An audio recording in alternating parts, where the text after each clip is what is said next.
Screenshot ले लेंगे ना फिर इसका। ठीक है, तो आज हम पढ़ेंगे जीव जनन कैसे करते हैं का अगला भाग, जो कि है कायिक प्रवर्धन, और उसके साथ हम पढ़ेंगे बीजाणु समासन। ऐसे जनरली बता देता हूं, उसको फिर बाद में डिस्कस करते हैं। कायिक प्रवर्धन का मतलब है ये पौधों में होता है। पहले तो ये समझ लो कि यह प्रक्रिया पौधों में जनन की है, ठीक है। और इसमें पौधे का कोई भाग है जिसको हम जनन के भाग के रूप में प्रयोग करते हैं। तो पौधे के भाग कौन कौन से हैं? जड़, तना, पत्तियां, ये सब, ठीक है। तो उनसे प्रवर्धन करना है, उनसे हमने एक पौधा तैयार करना है, उसे हम कहेंगे कायिक प्रवर्धन। मतलब जैसे हमने पहले पढ़ा, जैसे हमने फ्रेगमेंट खंडन पढ़ा, विखंडन पढ़ा, वो वैसे ही है। इसमें भी कोई भाग टूटा और वो भाग टूट के उससे नया पौधा बन गया, नाम चेंज कर दिया हमने यहाँ पे। वो सिंपल ऑर्गेनिजम्स के लिए था, सरल जीवों के लिए था, ये पौधों के लिए, और पौधे जटिल होते हैं, ठीक है। और नाम हमने कायिक प्रवर्धन रखा। कायिक का मतलब है पौधे का वह भाग जो कायिक है। कायिक मतलब जो वैसे तो प्रजनन में हिस्सा नहीं लेता है, ठीक है। तो कायिक भाग से ही प्रवर्धन कर दिया गया, इसलिए कायिक प्रवर्धन। और बीजाणु समासंघ, बीजाणु से नाम से पता चला कोई गोल सी संरचना होगी जिसको हमने बीजाणु बोल दिया। अभी तक हमने क्या पढ़ा, जितने भी भाग पढ़े उसमें हमने क्या पढ़ा कि एक प्लांट था या एक ऑर्गेनिज्म था, उसकी बॉडी का कोई पार्ट टूटा और उससे नया पार्ट बन गया, उसको अलग अलग नाम दे दिए हमने। अगर अमीबा वगैरह जैसे छोटे ऑर्गेनिज्म है तो हमने विखंडन, उसमें द्विखंडन और बहुखंडन हो गया।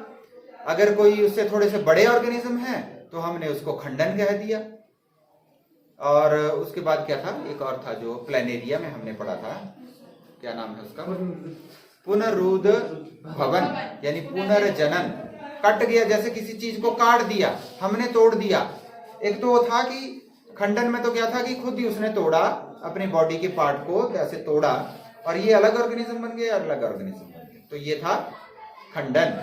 एक में वो बाई चांस टूट गया, तो हर टूटे हुए भाग में उसकी एबिलिटी है कि वो नया पूरे का पूरा ऑर्गेनिज्म बना सकता है, ठीक है। सभी पार्ट पूरा ऑर्गेनिज्म बना सकते हैं। हमने ऐसा पुनर्जनन की प्रक्रिया छिपकली में भी देखी है कहीं। पूंछ काट दो, पूंछ फिर आ जाती है, लेकिन पूंछ से छिपकली नहीं बनेगी, ये है थोड़ा सा उसमें डिफरेंस। लेकिन ये जो पुनरुद भवन है, इसमें कोई भी भाग कट गया तो उससे पूरा का पूरा बाकी पार्ट बन जाएंगे और पूरा ऑर्गेनिज्म बन जाएगा, ठीक है। वैसे कायिक प्रवर्धन भी कुछ इसी तरह का है कि बॉडी का कोई पार्ट टूट गया और प्रवर्धन हो गया, नया प्लांट बन गया। अगर पौधों में ये हुआ, हमने किया, ज्यादातर तो हम ही करते हैं इसको, इस अभी बात करेंगे। अब बीजाणु समासंघ ये नई तकनीक है जो हम यहाँ पे पढ़ रहे हैं। इसमें क्या होता है कि ऐसे कोई इस तरह के सर्कुलर जैसे गोल जैसी संरचनाएं बनती हैं, जो एक तरह का बीजाणु जिसको हमने बोला, ये कहीं उड़ता हुआ चला गया और इसको कहीं कंडीशन मिल गई और इससे इसने नया वो ऑर्गेनिज्म बना दिया, ऐसा कुछ है इसमें, ठीक है।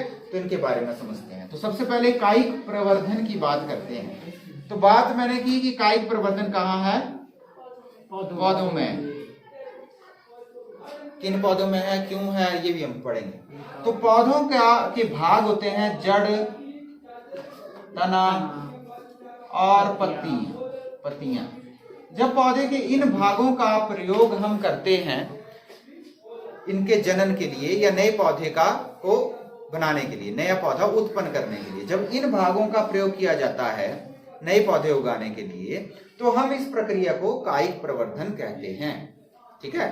इस प्रक्रिया में जैसे हम कलम लगाना आपने सुना है, रोपण और कलम लगाना, रोपण, ये सब प्रक्रियाएं होती हैं जिसमें हम गन्ना यूज कर लेते हैं, गन्ना और अंगूर, गुलाब, चमेली का पौधा हो गया। तो ये सब पौधे हम इनके द्वारा भी कर सकते हैं, इनके द्वारा भी तैयार कर सकते हैं, जड़, तना या पत्तियों द्वारा भी। अदरवाइज हमने क्या देखा है कि जो पौधे उगते हैं नए, वो बीजों से उगते हैं, ठीक है। तो बीजों से उगाने, जो बीजों से नहीं उग पा रहे उनको हम ऐसे भी उगा सकते हैं। और कई ऐसे भी हैं कि बीजों से तो उग जाते हैं लेकिन हम इससे उगाना ज्यादा प्रेफर करते हैं। अब यहाँ पर क्या है कि कायिक प्रवर्धन की एक फैसिलिटी है, एक अच्छी बात यह है कि बीजों से जो पौधे बनते हैं उसमें समय ज्यादा लगता है, लेकिन जो कायिक प्रवर्धन द्वारा पौधे तैयार किए जाते हैं उनमें जल्दी फल फूल लग जाते हैं। ठीक है, तो कायिक प्रवर्धन द्वारा पौधों में फल तथा फूल बीजों से उगने वाले पौधों की अपेक्षा जल्दी लग जाते हैं। समझ गए? ये फायदा है कायिक प्रवर्धन का। समझ गए? कायिक प्रवर्धन का फायदा पूछा जा सकता है, कायिक प्रवर्धन का क्या फायदा है। और कई बार क्या है कि हमें कायिक प्रवर्धन ही यूज करना पड़ता है। केला आपने खाया है? कुछ केले तो बीज वाले भी होते हैं, ज्यादातर केले आप खाओगे बिना बीज वाले हैं, तो उसको कैसे उगाएंगे? तो जिन पौधों में बीज उत्पन्न करने की क्षमता खत्म हो गई है उन पौधों के लिए ये तकनीक बहुत ही लाभदायक होती है। तो प्रश्न पूछा जाता है कि कुछ पौधों को कायिक प्रवर्धन से क्यों उगाया जाता है? कुछ पौधे ऐसे हैं जैसे केला है, संतरा, अंगूर, ऐसे भी हैं कुछ जिनमें बीज नहीं बनते, बिना बीजों वाले भी होते हैं। जिनमें बीज उत्पन्न करने की क्षमता खत्म हो गई है, गुलाब, इन पौधों को, जिन पौधों में बीज उत्पन्न करने की क्षमता समाप्त हो गई है उन्हें कायिक प्रवर्धन द्वारा उगाया जा सकता है, जो इनके लिए बहुत ही लाभदायक प्रक्रिया है। ठीक है, जिन पौधों में बीज भी उत्पन्न हो रहे हैं उनके लिए भी फायदेमंद किस तरह है कि ये जल्दी तैयार हो जाते हैं और इनमें फल और फूल इनकी अपेक्षा जल्दी लग जाते हैं। तो एक फायदा भी है। फायदा पूछ लिया जाए कि बीज से उगने वाले पौधों की अपेक्षा कायिक प्रवर्धन द्वारा उगने वाले पौधों का क्या फायदा है? तो ये जल्दी लग जाते हैं, फल और फूल जल्दी तैयार हो जाते हैं, ये है एक फायदा। ठीक है, और कुछ पौधों में जिनमें बीज नहीं है उनको तो कायिक प्रवर्धन से ही उगाया जा सकता है। ठीक है, समझ गए? इसी तरह एक हमारा ब्रायोफिलम पौधा है, ये नाम याद रखना, ब्रायोफिलम। ये पौधा है जिसमें पत्तियों द्वारा भी प्रवर्धन होता है। पत्तियों द्वारा प्रवर्धन, किन पौधों में कायिक प्रवर्धन पत्तियों द्वारा होता है? किसी पौधे का नाम बताओ। ब्रायोफिलम 1 नंबर का प्रश्न है, अच्छे से याद करना है इसको। ब्रायोफिलम में पत्तियों द्वारा, इसकी पत्तियों पर छोटी छोटी कलिकाएं उग जाती हैं। कलिकाएं ऐसे, इसमें लगता है कि पत्ते लगे हुए हैं, ऐसे छोटी छोटी कलिकाएं उग जाती हैं पत्तियों के किनारों पर। इसकी पत्तियों के किनारों पर कलिकाएं उगती हैं जो जब जमीन पर गिरती हैं तो नए पौधे का निर्माण करती हैं। इतनी क्षमता होती है उनमें। ठीक है, ये सभी पौधों में नहीं होता, लेकिन कायिक प्रवर्धन हम सभी पौधों में नहीं कर सकते। ठीक है, जिनमें हो सकता है उनमें करेंगे, जिनमें नहीं हो सकता जैसे धान है, गेहूं है, इनमें नहीं हो सकता, इनको बीज द्वारा ही उगाया जा सकता है। तो जहां फायदेमंद है वहीं पे उगाना होता है कायिक प्रवर्धन। समझ गए कायिक प्रवर्धन के बारे में?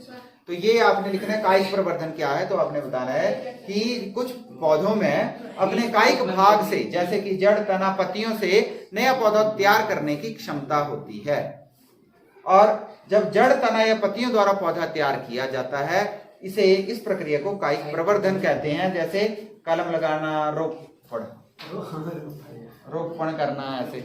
ठीक है, तो रोपण करके ये गन्ना, अंगूर, गुलाब, ये पौधे इसके द्वारा उगाए जाते हैं। और ब्रायोफिलम है जिसमें पत्तियों द्वारा कायिक प्रवर्धन होता है। जितने नंबर का प्रश्न है उतने नंबर के हिसाब से इसका उत्तर लिख देना है आपने। ठीक है, तो ये कायिक प्रवर्धन है हमारा। दूसरा, इसी में एक और काम करते हैं। पौधे हम एक और तरीके से उगा सकते हैं जिसको हम कहते हैं उत्तक संवर्धन।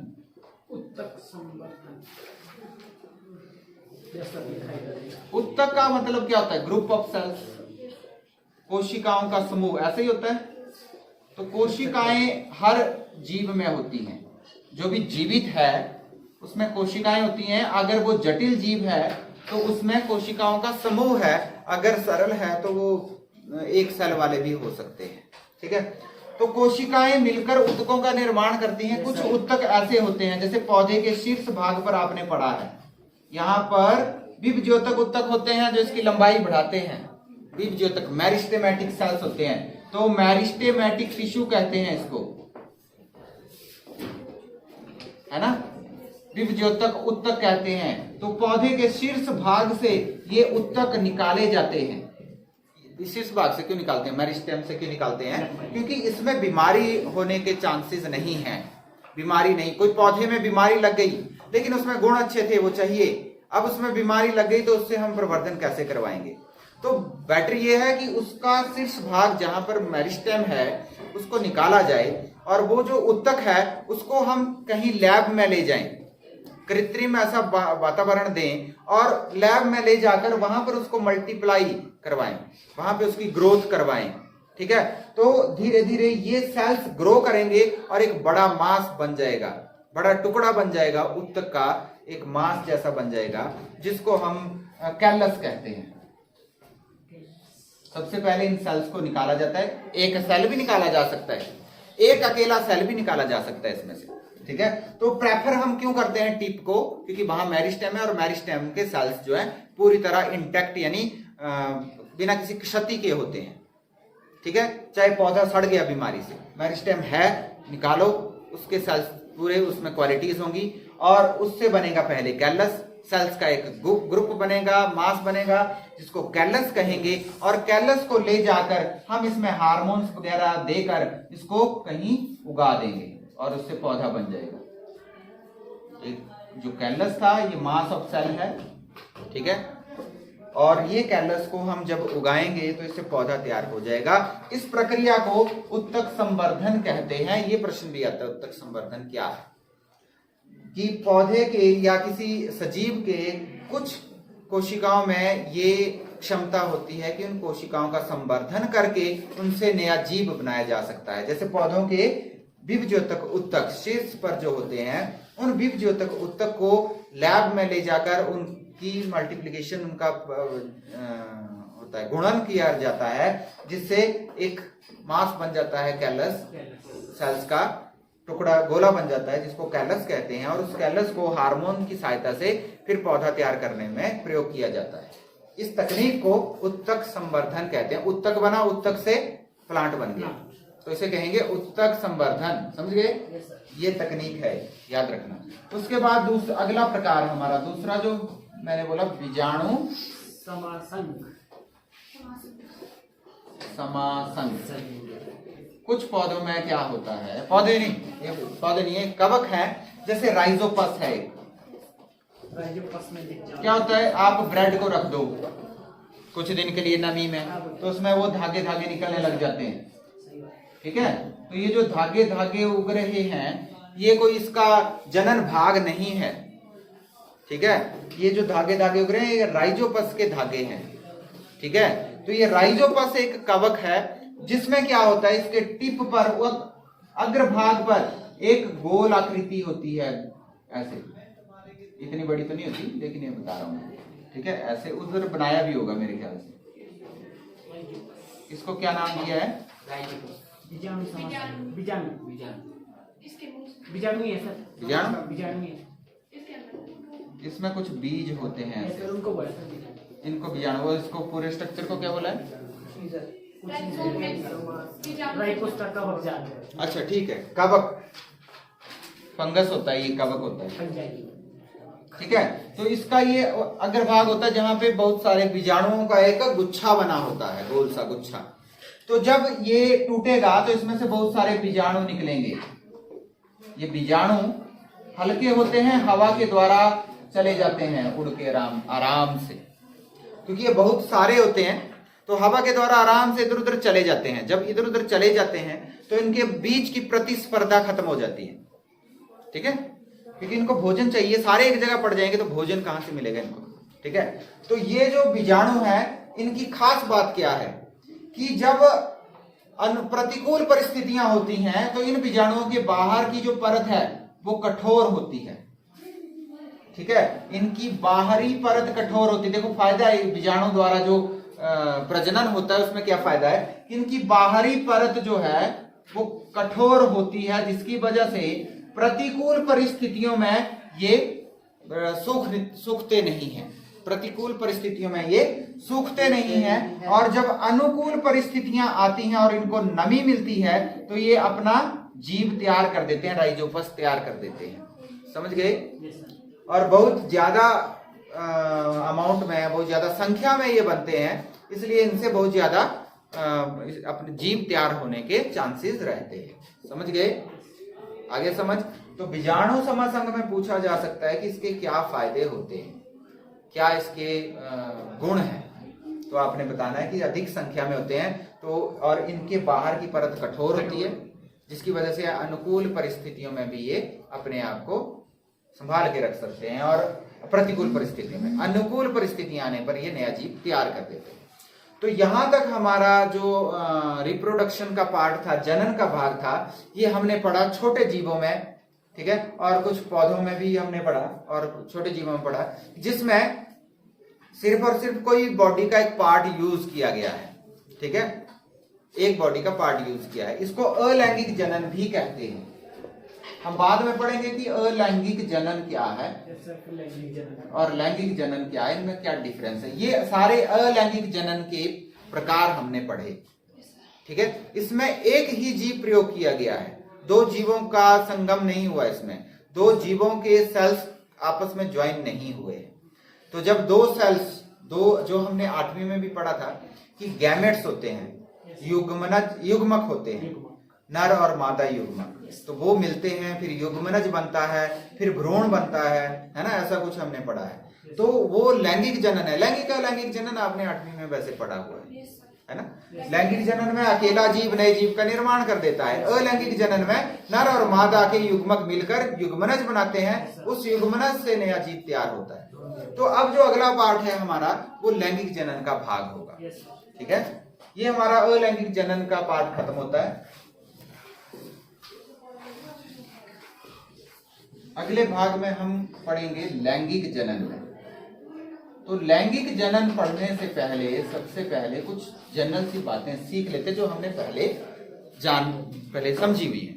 तो क्या पढ़ा था हमने कि हमारे सेल के अंदर क्रोमोसोम होते हैं और डीएनए के बने होते हैं, वो डीऑक्सीराइबोज न्यूक्लिक एसिड, ये नाम पूछा जा सकता है, फुल नेम बताओ उसका, डीऑक्सीराइबोज न्यूक्लिक एसिड, ठीक है, अमल, हिंदी में अमल। तो डीएनए होता है, ये डीएनए जब एक सेल से हम कोई जीव तैयार हो रहा है, उस एक सेल से दूसरा सेल बनेगा तो डीएनए की क्या बनेगी, प्रतिकृति, सेम टू सेम कॉपी बनती है। हमने ये भी पढ़ा कि जब डीएनए की कॉपी बनी, एक सेल से दूसरे सेल में जाएगी, तो अकेली डीएनए की कॉपी नहीं बनी, सेल के कंपोनेंट भी कॉपी हुए और दो नए सेल बने, है ना। तो दूसरे सेल में जाता, सेल से बाहर नहीं जाएगा डीएनए, सेल से बाहर डीएनए नहीं जाएगा। ऐसे जनरल प्रोसेस में समझा दूं, न्यूक्लियस है, न्यूक्लियस में क्रोमोसोम की संख्या डबल हो गई, ठीक है, इसको न्यूक्लियस को दिखाता हूं। न्यूक्लियस है, क्रोमोसोम थे ऐसे पेयर में थे, ठीक है। अब पेयर में थे तो ये अलग अलग हो जाते हैं ऐसे पहले तो, और डबल हो जाते हैं ये, फिर अपने आप में डबल हो जाते हैं, ठीक है। फिर टूट जाते हैं, एक भाग इस तरफ जाएगा, ये भाग इस तरफ जाएगा, ये इस तरफ जाएगा, ये इस तरफ जाएगा, ठीक है। तो फिर वही आ जाएगा और बीच में से डिवाइड हो जाएगा, सेल के कुछ कंपोनेंट इधर कुछ इधर आएंगे, और यहाँ पर ये क्रोमोसोम जो यहाँ गए वो अपना न्यूक्लियस बनाएंगे, यहाँ अपना न्यूक्लियस बनाएंगे।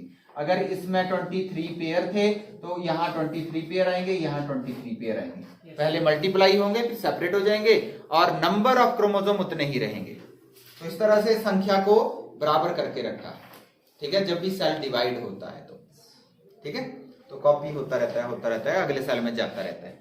तो हमने क्या पढ़ा है कि जब कॉपी होती है ना डीएनए की, तो इस डीएनए में ही तो आनुवंशिकता के गुण हैं, इस डीएनए में ही सारी इंफॉर्मेशन है, सारी जानकारी है कि जीव के अंदर कैसे गुण होंगे, है ना। इस डीएनए के अंदर ही वो सारी जानकारी है। तो इस डीएनए से अगला जीव बनेगा, और कैसा बनेगा उसकी जानकारी इस डीएनए में है। तो जब डीएनए की कॉपी होती है तो हमने ये भी जाना है कि ये लगभग 100% सेम बनता है, लेकिन 0.00001% इसमें विभिन्नता भी आ जाती है। विभिन्नता आती है लेकिन बहुत कम आती है, धीरे धीरे आती है, ठीक है। विभिन्नताएं आती हैं, कम आती हैं और धीरे धीरे आती हैं, ठीक है। तो नर और मादा दो तरफ से डीएनए आएगा, ठीक है, और यानी कि इसका सेल मिलेगा और इसका सेल मिलेगा, ठीक है, दो सेल मिलेंगे तो एक नया कॉम्बिनेशन बन जाएगा, क्योंकि इसमें अपने गुण थे, इसमें अपने गुण थे, है ना, और दोनों के गुण मिलेंगे और नए गुण उत्पन्न हो जाएंगे। कुछ गुण माता के कुछ पिता के आते हैं और कुछ नए गुण उत्पन्न हो जाते हैं, ठीक है। अब यहाँ पर एक और बात सोचने वाली है कि अगर हम कहते हैं कि क्रोमोसोम पेयर के रूप में होते हैं, तो जब दो सेल मिलेंगे तो और डबल नहीं हो जाएगा? 23 पेयर यहाँ थे, 23 यहाँ थे और 46 पेयर बन जाएंगे। Yes sir. तो सरवाइव कैसे करेगा सर? और मान लो अगर कर भी गया तो उससे अगली पीढ़ी में तो 46 हो जाएंगे, 92 हो जाएंगे, और उससे अगली पीढ़ी में तो 100 पीढ़ियों में ले जाओ, कितने हो जाएगा? डीएनए ही बचेगा और कुछ नहीं बचेगा, है ना? तो डीएनए बचेगा। इस समस्या का समाधान करने के लिए इस लैंगिक जनन प्रक्रिया में जीवों में क्या प्रक्रम होता है? सबसे पहले तो ये जो लैंगिक जनन है ये जटिल जीवों में हो रहा है, और जटिल जीवों में हमने क्या पढ़ा है कि हर एक कार्य को करने के लिए विशिष्ट अंग हैं, ठीक है? उसी प्रकार जनन प्रक्रिया के लिए भी विशिष्ट अंग हैं, और जनन में भाग लेने के लिए जो कोशिकाएं तैयार होती हैं वो जनक कोशिकाएं कही जाती हैं, उन्हें जनक कोशिका कहा जाता है। अब जब जनक कोशिका का निर्माण होता है, जब जनक कोशिका का निर्माण होता है तो ये दो जनक कोशिकाएं मिलेंगी, नर और मादा की। तो इसलिए जो जनक कोशिकाएं बने, उनको बनने से पहले ये जो पेयर में थे ये सेपरेट हो जाने चाहिए, जिससे आधा अमाउंट ऑफ डीएनए जनक कोशिकाओं में जाए। अब हमारे या किसी भी दूसरे जीव के जो लैंगिक जनन करते हैं, हमारे जनन अंगों में जहां पर ये सेल्स बनेंगे, वो सेल, वो कोशिकाएं, जनक कोशिकाएं ऐसी होती हैं जो विभाजित होकर क्रोमोसोम को आधा कर देती है। इसलिए तो हम बोलते हैं कि ये पेयर में था, 23 पेयर में। तो इसलिए देखो ये पेयर में बनी है। अब पेयर में बनी है तो मतलब क्रोमोसोम नंबर 1 क्रोमोसोम नंबर 1 की 2 कॉपी है, और हर व्यष्टि में, यानी हर जीव में, हर व्यष्टि में एक उसकी माता का होता है, एक उसके पिता का, ठीक है? ऐसा होता है। तो ये पेयर जो है, जब नॉर्मल सेल से जनक कोशिकाएं बनेगी तो इस तरह से सेपरेट हो जाएंगी, जिसमें 23 इधर जाएंगे, 23 इधर जाएंगे, ठीक है? समझ गए? पेयर में नहीं रहेंगे। अब फिर क्या होता है, ये मादा का जो या नर का जो सेल है, ये मादा के सेल से कंबाइन करके 23 फिर से पेयर के रूप में आ जाता है और 23 पेयर बन जाता है। समझ गए? Yes sir. समझ गए? Yes sir. अब ये जो क्रोमोसोम है, ये जो हमारा क्रोमोसोम है, ये लगभग सेम होता है, सिर्फ इस पे जीन डिफरेंट डिफरेंट होते हैं। जैसे मान लो क्रोमोसोम नंबर 1 का डीएनए लिया मैंने, ये किसी का भी, ये दूसरे बंदे का लिया, इनको चेक करोगे, यहाँ पर क्रोमोसोम नंबर 1 में एक्स जीन है तो यहाँ पर भी एक्स जीन होगी। मान लो ये एक्स जीन जो है, ये है आंखों के कलर के लिए, आंखों के रंग के लिए है एक्स जीन। तो ये एक्स जीन में इतना डिफरेंस हो सकता है कि ये जो प्रोटीन बनाएंगे उसकी वजह से नीली आंखें होंगी और इसकी वजह से ब्राउन आईज होंगी। ये डिफरेंस हो सकता है। या ये भी हो सकता है कि जो इसमें भी काले रंग की बने, इसमें भी काले, सेम भी हो सकता है ना? पर जीन वही होगा, उसी कैरेक्टर के लिए होगा डीएनए के ऊपर। उसी तरह तो हम कहेंगे कि ये क्रोमोसोम नंबर 1 सब में एक जैसा होगा, ठीक है? सब में एक जैसा होगा। यहां पर एक जीन है तो इसमें भी वही जीन होगा, बस उसके गुण अलग हैं, ठीक है? समझ गए? तो इसलिए इंसान सारे एक जैसे हैं। एक नाक है, 2 आंखें हैं, 2 कान हैं, 2 हाथ हैं, 2 पैर हैं, हाथी की तरह सूंड नहीं है, ठीक है? तो इसलिए क्योंकि सारे क्रोमोसोम एक जैसे हैं, बस उनके गुण अलग अलग होते हैं, उनसे बनने वाली प्रोटीन डिफरेंट हो जाती है, जिसकी वजह से शेप, साइज, कलर अलग हो सकता है। समझ गए? ये होता है। तो नर और मादा अलग अलग क्या बनाएंगे? जनक कोशिकाएं तैयार करते हैं अपने जनन अंगों में, ठीक है? जनन भागों में ये जनक कोशिकाएं तैयार होती हैं, और जो जनक कोशिकाएं बनती हैं उसमें क्रोमोसोम की संख्या आधी हो जाती है। अगर आधी नहीं होती तो कुछ पीढ़ी बाद क्या होना था? सिर्फ डीएनए ही बचना था और चीज के लिए कोई स्थान नहीं बचना था, ठीक है? इसीलिए लैंगिक जनन में क्योंकि 2 कोशिकाएं मिलती हैं तो ये जनक कोशिकाओं में क्रोमोसोम संख्या आधी होना आवश्यक है। समझ गए? ये भी प्रश्न पूछा जा सकता है। तो इस तरह से ये होता है। अच्छा, अब जब नर और मादा की बात हम कर रहे हैं तो नर जनन कोशिका और मादा जनन कोशिका, जब प्रजनन प्रक्रिया होती है तो बड़ी लेंथी प्रोसेस है और बहुत ज्यादा ऊर्जा कंज्यूम करती है, खर्च करती है।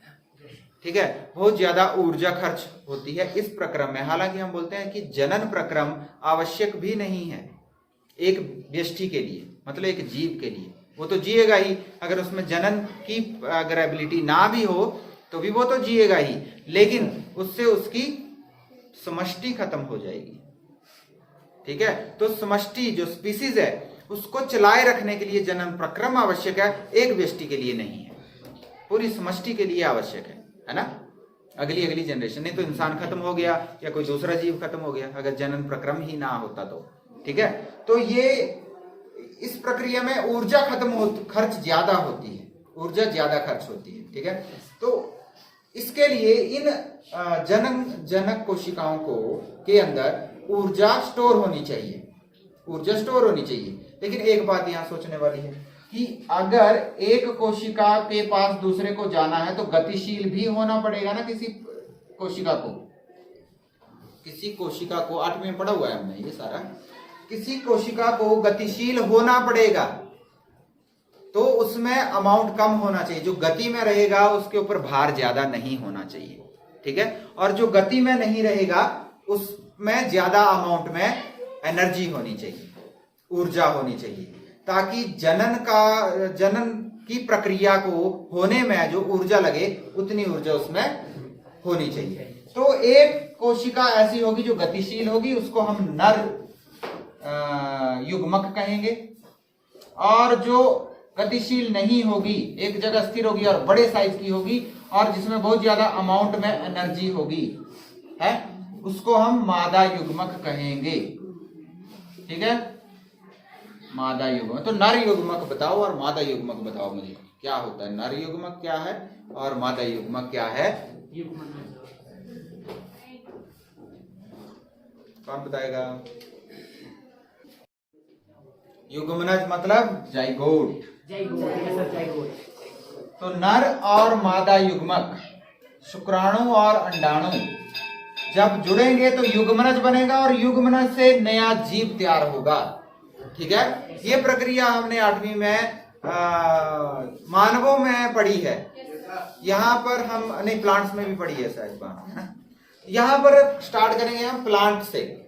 तो प्लांट में जो लैंगिक जनन हो रहा है उसमें कौन कौन से जनन अंग हैं जहां पे ये युग्मक बनते हैं, कौन से भाग हैं जिसमें युग्मक बनते हैं? मैंने बोला जो जटिल जीव हैं उनमें विशिष्ट कार्य करने के लिए विशिष्ट भाग हैं। पाचन के लिए पाचन तंत्र है, तो जनन के लिए जनन तंत्र होगा। तो पौधों में जनन तंत्र होगा, पौधों में भी, दूसरे जीवों में भी, जानवरों में, मनुष्यों में, सब में एक जनन तंत्र है। तो वो जनन तंत्र जीवों में, पौधों में क्या है, कौन सा भाग है जो जनन अंग कहलाएगा, और उसमें किस तरह से युग्मक बनेंगे और किस तरह से वो युग्मक, नर युग्मक मादा युग्मक तक पहुंचेगा और युग्मनज बनाएगा, ये हम कल पढ़ेंगे। ठीक है, पौधों के अंदर जनन क्या है, पार्ट टॉपिक ये है सर।